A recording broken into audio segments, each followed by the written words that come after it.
Special operation ગ્રુપની ટીમે નારી ગામની વાડી વિસ્તારમાંથી શંકાસ્પદ લોખંડના સળિયા સાથે એક ઇસમને ઝડપ્યો।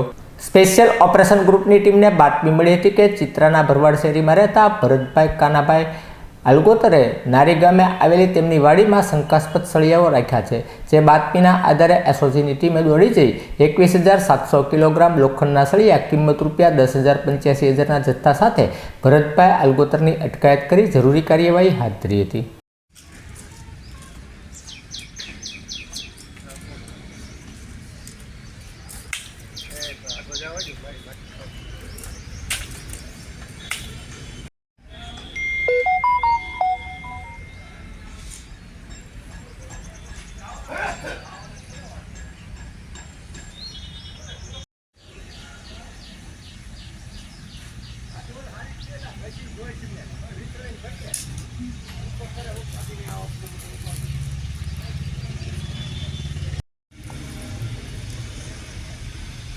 આ ડોલ વિશે ભરી લે, આ ડોલેથી હારી જ છે આપણે।